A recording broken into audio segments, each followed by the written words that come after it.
1,400 feet, still looking very good. We're 3 minutes away from explosive signal.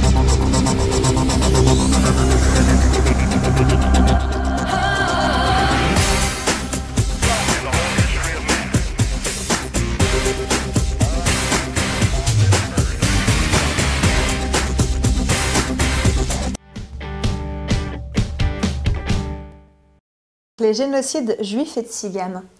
Alors tout d'abord, il faut rappeler que les génocides juifs et tziganes se déroulent lors de la Seconde Guerre mondiale, mais vous avez déjà étudié un génocide, c'était le génocide des Arméniens lors de la Première Guerre mondiale. Donc ce n'est pas un phénomène récent, mais c'est un phénomène très important sur lequel il faut absolument insister, parce que ça permet là encore de montrer que la Seconde Guerre mondiale est une guerre d'anéantissement. Donc un génocide, rappelons juste la définition, c'est donc l'extermination d'un peuple, ici juif ou tzigane, donc une extermination voulue et organisée, mise en place par un plan de manière industrielle. Donc on le verra ici à travers la solution finale, les chambres à gaz, etc.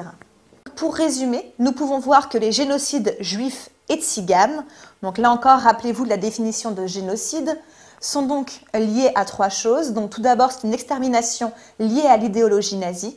Ensuite, que son extermination est organisée de manière progressive, donc ghetto, Einsatzgruppen, puis solution finale avec camp d'extermination.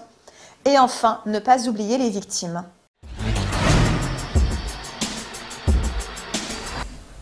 Bonsoir mesdames et messieurs, bienvenue sur le plateau de Kegila Lyon dans votre magazine éducatif Ça se passe à l'école. Je vous ai reçu avec un cours en classe de 3e sur les génocides juifs et tziganes. Parce qu'aujourd'hui, 27 janvier, est célébrée la journée internationale de la commémoration des victimes de l'Holocauste. Une journée initiée par les Nations Unies. Donc nous allons en parler tout à l'heure dans notre tour des écoles avec Else Norman Kant-Phineas.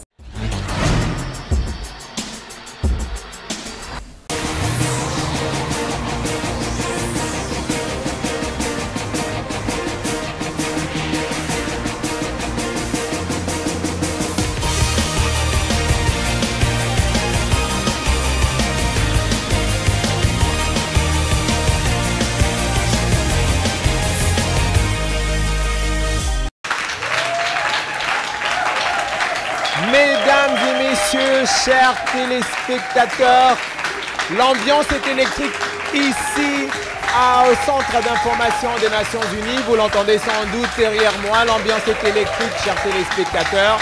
Chaque 27 janvier, nous célébrons la journée internationale en mémoire des victimes de l'Holocauste. Et cette année-ci, la célébration prend une tournure plutôt particulière parce que nous allons y ajouter une autre célébration. C'est celle de la journée internationale de réflexion sur les génocides des Tutsis au Rwanda. Je pense que je l'ai bien dit. Et nous sommes là, bien sûr, au Centre d'information des Nations Unies, chez M. Prosper Mindungoma, que je vous prie d'applaudir très, très, très fort. On va se lever pour l'accueillir. Monsieur Mindungoma, salut. Bonjour. Comment ça va? Ça va, merci. Voilà, ton micro est là. Voilà. Nous allons nous asseoir. On va s'asseoir parce que nous sommes avec M. Prosper Mindungoma. Merci encore une fois de nous recevoir dans ce très beau cadre du Centre d'information des Nations Unies. C'est chez nous. Parler du génocide, des génocides. On va parler des génocides. Alors, dis-moi un tout petit peu, Prosper, pour quelles raisons les Nations Unies attachent du prix à la commémoration de ces jours? Le monde compte à ce jour 3 génocides. Celui des Arméniens, celui des Juifs et celui des Tutsis au Rwanda. Et tenant compte de tout cela, les Nations Unies qui ont été créées à l'issue de la Seconde Guerre mondiale ont décidé, quand je parle des Nations Unies, je parle des États membres parce que les Nations Unies, c'est une association des États. Oui. Donc l'Assemblée générale qui rassemble tous les États membres des Nations Unies, l'Assemblée générale, disais-je, a adopté en 2005 une résolution pour que chaque année, chaque 27 janvier, commémorer une journée en mémoire des victimes de l'Holocauste. Parce que les mêmes causes étant à l'origine des mêmes effets, il faut prévenir. Prévenir par l'éducation, prévenir par l'information et la sensibilisation. Et surtout des jeunes, parce que dans la jeunesse, on peut espérer semer du bon grain, c'est-à-dire l'acceptation de l'autre, l'acceptation de la différence, la tolérance, l'amour, la solidarité. Parce que ce qui a conduit à l'Holocauste ou ce qui conduit au génocide, c'est principalement la haine ou le refus de la différence. Très bien, ce qui constitue aussi le thème de notre concours d'éloquence. Je suis juste tenté de poser une deuxième question. S'il y a eu l'Holocauste, il y a eu les génocides des Arméniens et aujourd'hui nous parlons du génocide des Tutsis au Rwanda. Apparemment il y a récidive là, on dirait que l'humanité n'apprend pas. C'est à cause de cela, hein, c'est pour cela que il faut toujours informer, toujours sensibiliser, toujours éduquer pour qu'il en reste quelque chose. Pour qu'il en reste quelque chose. Sinon, l'individu, l'homme, l'être humain, il est prêt à oublier. Il est prêt à oublier, à reprendre les mêmes choses. Parce qu'il oublie vite que les êtres humains sont différents. Non, les humains sont les mêmes. Hein, les humains sont les mêmes. Qu'on soit dans l'hémisphère nord, sud, les humains sont les mêmes. Ils sont prêts à oublier. Et c'est pourquoi cette journée n'est pas seulement célébrée au Congo ou en Afrique, mais dans le monde entier. Dans le monde entier. Voilà. Ah oui, on applaudit encore très fort pour Monsieur Prosper Mindungoma sur ce plateau. Mesdames et messieurs, chers téléspectateurs, je suis... Ah, vous sentez, l'ambiance est électrique, hein? Ça fait du bien. Bonjour, Madame Leslie Edouard. Bonjour. Une première question juste comme ça. Comment une fille peut s'appeler Edouard? Une fille qui porte le nom de son père, ça se fait. Ça se fait. Alors, ton domaine de prédilection, ce sont les lettres? Oui, les lettres, oui. Et depuis tous les jours, vous vous y retrouvez, franchement, vous y êtes comme un poisson dans l'eau. Beaucoup de lectures au quotidien, beaucoup de recherches, donc je dirais oui. Et voilà que vous débarquez un jour, quelqu'un vous appelle au téléphone, Leslie, vous allez être coach d'art oratoire et vous allez former un groupe de jeunes. Quel est le tout premier défi auquel vous avez été confronté? Le tout premier défi auquel j'ai été confrontée, c'était de faire comprendre aux jeunes le thème. Parce que ce sont des événements historiques que l'on n'étudie pas toujours à l'école. Le thème, c'est tirant des leçons de l'Holocauste et du génocide rwandais. La stigmatisation commence par le refus de la différence qui existe entre les êtres humains. Voilà, juste une précision, pas le génocide rwandais, parce qu'on a eu une précision ce matin de l'ambassadeur du Rwanda lui-même. Il a dit on ne dit pas le génocide rwandais, on dit le génocide perpétré contre les Tutsis au Rwanda. Autant pour moi. Merci beaucoup. Quand on analyse un peu le thème, on voit qu'il y a deux parties. Les deux parties sont affirmatives. La première partie, elle évoque il faut tirer les leçons. Et la deuxième partie, elle place tout acte de stigmatisation au cœur du refus de la différence entre les êtres humains. Quel message le choix de ces thèmes transmet-il? Le message, il est bien simple. Je pense qu'il est en deux volets. D'abord, il faut que nous tirons des leçons. Il faut que nous comprenions qu'il y a eu beaucoup de massacres, beaucoup de douleurs dans le passé. Et ce qui va signifier faire un petit voyage dans ce passé-là, dans ce passé-là, oui. Les origines. Exactement, okay. Pour ne plus refaire les mêmes erreurs à l'avenir. Ça, c'est le premier volet. Et pour ne plus justement qu'on refasse les mêmes erreurs, permettez-moi de me répéter, il faut qu'on accepte la différence qui existe entre les humains, qu'on évite de stigmatiser, de catégoriser, l'un entraînant l'autre. Si on comprend un principe, on comprendra le deuxième. Prosper, quelque chose à ajouter sur ce que vient de dire notre très chère amie Leslie? Chers téléspectateurs, je signale que Leslie, c'est elle la coach. Hein. Elle sera au centre de la décision en tant que juge. Hein.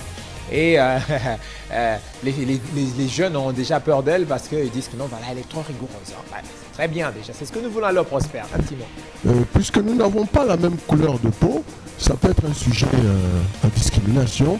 Parce que nous ne parlons pas la même langue, ça peut être un sujet de discrimination. C'est parce que c'est subjectif qu'il faut faire attention. Et donc, c'est là où il faut marteler, éduquer éduquer, informer, sensibiliser pour que je vienne de gauche ou de droite, que je parle telle langue ou telle autre langue, ça n'a pas vraiment ça ne pose pas un problème, ça ne m'empêche pas d'être ami à mon frère qui est à ma droite, ami à ma soeur qui est à gauche. Non, nous sommes tous des humains. Voyez-vous, la race est une, voilà. La race humaine. C'est le même sang rouge qui coule dans toutes voilà. les terres.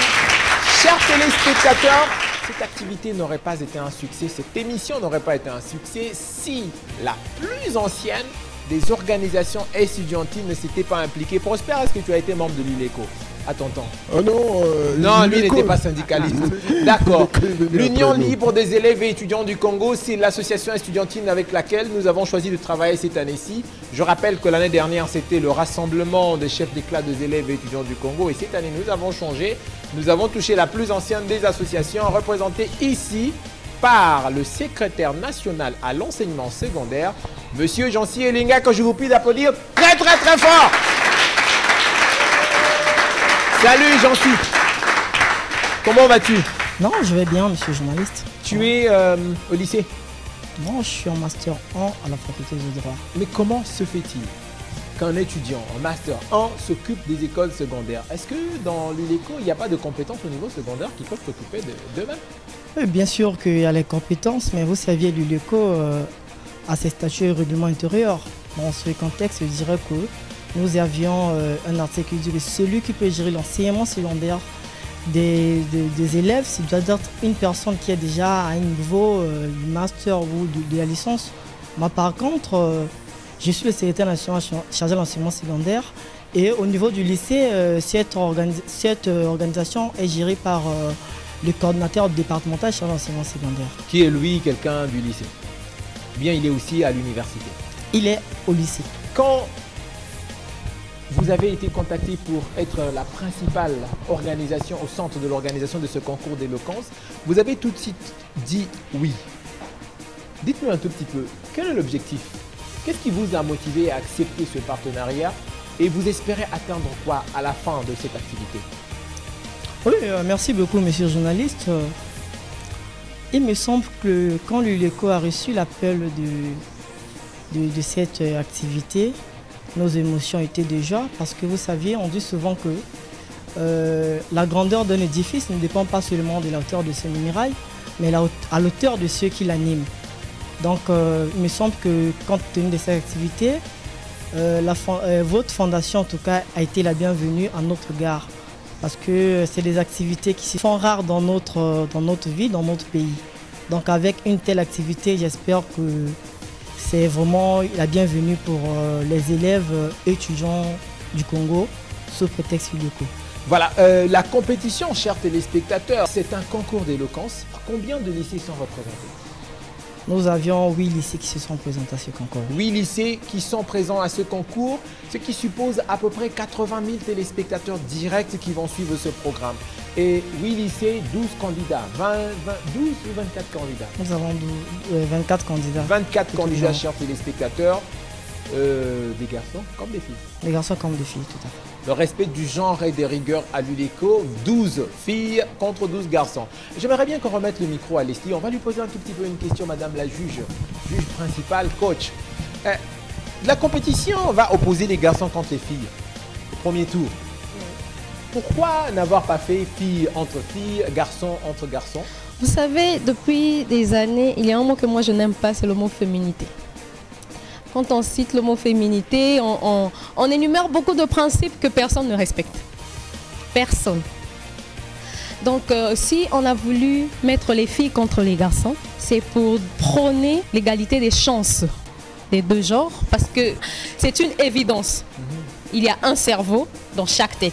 Donc, on a tous les mêmes chances. Nous allons dans les mêmes écoles. Les cerveaux. Exactement. Ok, pas les hormones. Non, non, non, pas les hormones, les cerveaux. Prosper Mindungoma, l'un des objectifs du Centre d'information des Nations Unies, c'est promouvoir les 17 objectifs de développement durable. L'objectif numéro 5 évoque l'égalité entre les sexes. Bon, j'aime pas trop dire entre les sexes, je préfère dire entre l'égalité des genres. Est-ce que tu penses que le fait de mettre en compétition garçon contre fille, c'est de dire que garçon contre fille, c'est pareil? Oui, en fait, le genre ne renvoie pas directement à la femme. C'est l'erreur que nous commettons souvent. Quand on parle du genre, on voit la femme. Non, le genre, c'est l'homme, la femme, le mâle, la femelle. Voyez-vous? Et donc, pris comme tel, c'est encouragé parce que les femmes, les hommes, les garçons, les filles, tous se sentent pris en considération au même pied d'égalité. On essaie à notre manière de tirer les leçons des causes à l'origine de l'Holocauste et du génocide des Tutsis au Rwanda. Prosper, s'il te plaît, nous allons tout à l'heure découvrir qui sont les candidats qui vont être mis en compétition. Mais avant, en tant que Centre d'information des Nations Unies, peut-être qu'il y a un message particulier que tu aimerais bien adresser à ces candidats. Je signale que la finale de cette compétition, ce sera le 7 avril dans votre magazine éducatif, ça se passe à l'école. S'il te plaît, Prosper, à toi la parole.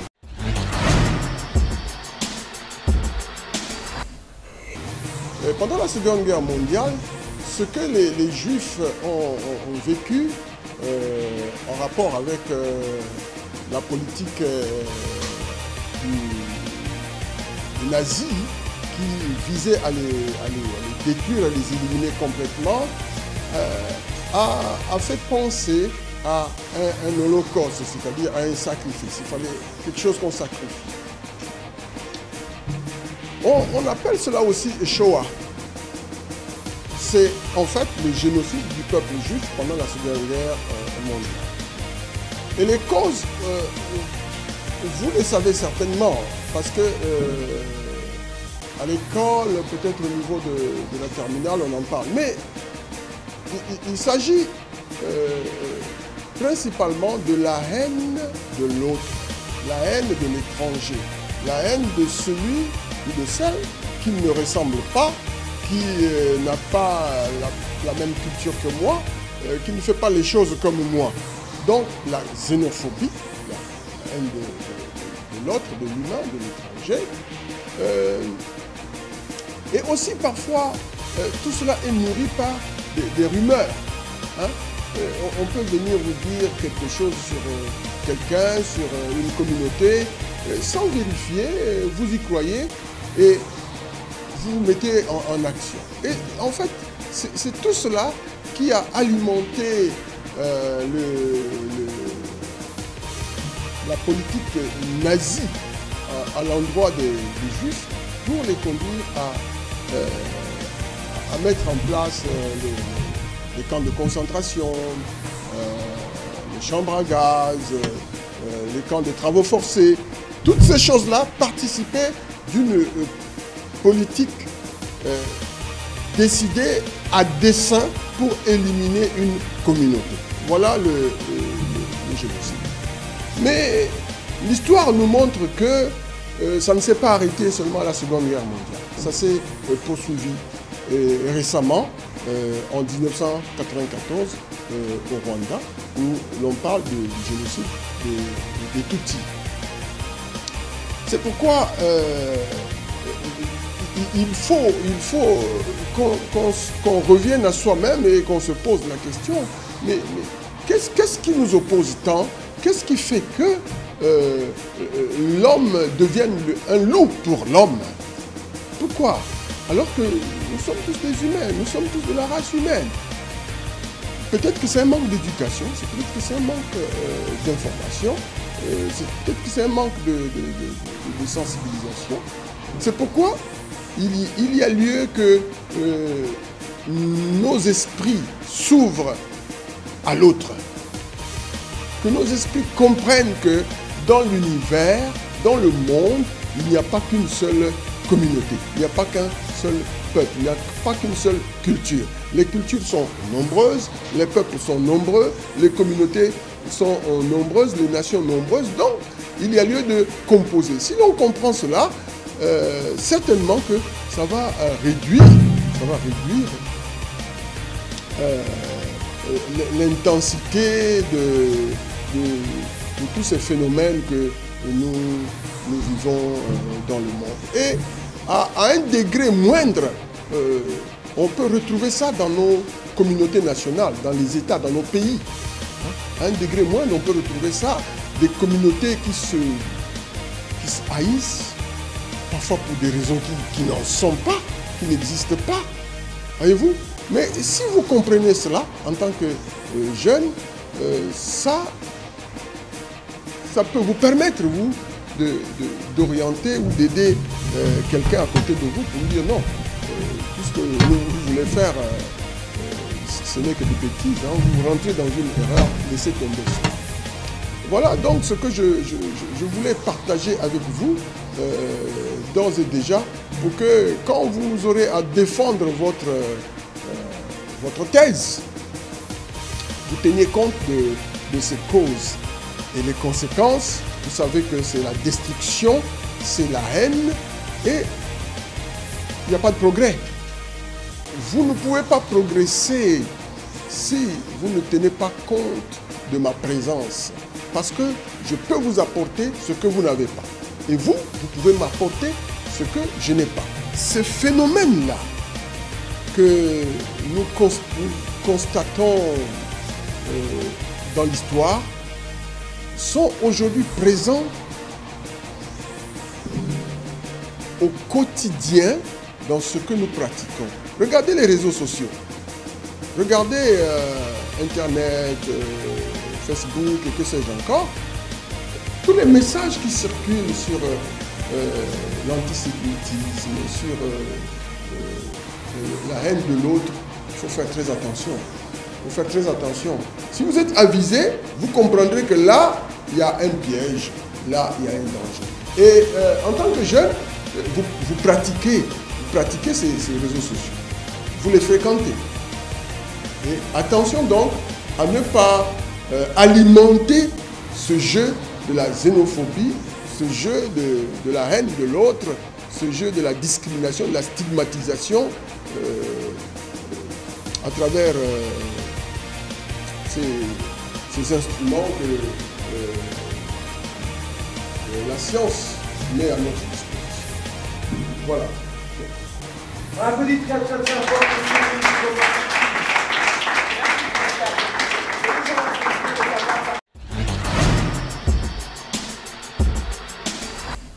Je vais demander à tout le monde de prendre exemple sur la présentation de M. Mingo. C'est tout, elle était parfaite. Donc si vous connaissez les codes de l'éloquence, vous avez vu ce que j'ai vu. On a travaillé, vous savez de quoi je parle, donc à vous. Bravo Leslie. Nous allons procéder au tirage au sort. Nous allons savoir qui sont les candidats.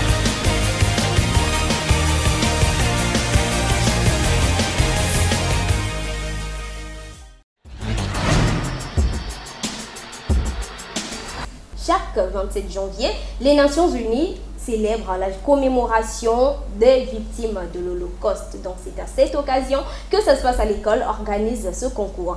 On en parle sur ce plateau avec Ken. Bonjour Ken. Bonjour Kay. Tu as sauté le centre d'information des Nations Unies pour atterrir sur mon plateau. Mais oui, bien sûr. Je dis c'est une journée exceptionnelle parce que le 27 janvier tombe un dimanche, le jour de l'émission. C'est tout à fait normal qu'on consacre une émission spéciale et d'habitude on est au centre d'information des Nations Unies. Comme tu l'as vu, on n'a pas tout montré. Hein. C'est juste mettre de l'eau à la bouche. Il y a encore autre chose qui arrive. D'accord, autre chose qui arrive. Je vais commencer par là. Ça sera quoi la suite? La suite arrive. Hein. Donc la semaine prochaine, on va montrer, parce qu'on a commencé avec les jeunes, ils ont eu un briefing. Vous avez parlé de tirage au sort qu'on n'a pas vu. Oui, c'est pour la semaine prochaine. C'est pour la semaine prochaine et on a constitué des équipes garçon-fille, un garçon qui va affronter une fille. On découvrira les équipes la semaine prochaine. Des jeunes extraordinaires qui ont la volonté, la haine de victoire. D'accord, garçon et fille. Au tirage au sort, si les deux élèves sortant d'une même école tombaient en confrontation, que se passerait-il? C'est deux cerveaux. Un cerveau dans le corps d'un garçon, un autre cerveau dans le corps d'une fille. Ils s'affrontent. Comme le dit Leslie, on ne met pas en compétition les hormones. Oui, parce que ce sont les hormones qui font la différence entre un homme et une femme. Très bien, Ken. Quelque chose à ajouter sur mon plateau ou tu t'envoles? Merci, Kay. Ok, voilà, fidèles téléspectateurs, nous sommes à la fin de notre émission du jour. Vous pouvez suivre DRTV à distance sur votre téléphone seulement. D'abord, comment avoir le lien? On va juste sur le site internet de Media Freelance, mediafreelancecongo.org, et on verra le lien pour télécharger l'application. Voilà, fidèles téléspectateurs, nous allons terminer là. On continue sur internet et les réseaux sociaux. Surtout, vos messages sont les bienvenus au 04 002 61 61. Question à 5000 francs. Ken? Pour quelle raison on a choisi le 27 janvier comme la date de la célébration de la Journée internationale en mémoire des victimes de l'Holocauste? Et ensuite, dites-nous à partir de quelle année on a commencé à célébrer cette journée. Question dans notre compétition Creuser des As. À répondre dans 10 minutes, le gagnant a 5000 francs. 04 002 61 61. Au revoir et à la prochaine édition. Merci de nous avoir suivis. Continuons ensemble sur Internet et les réseaux sociaux. À très bientôt pour un autre numéro de votre magazine éducatif.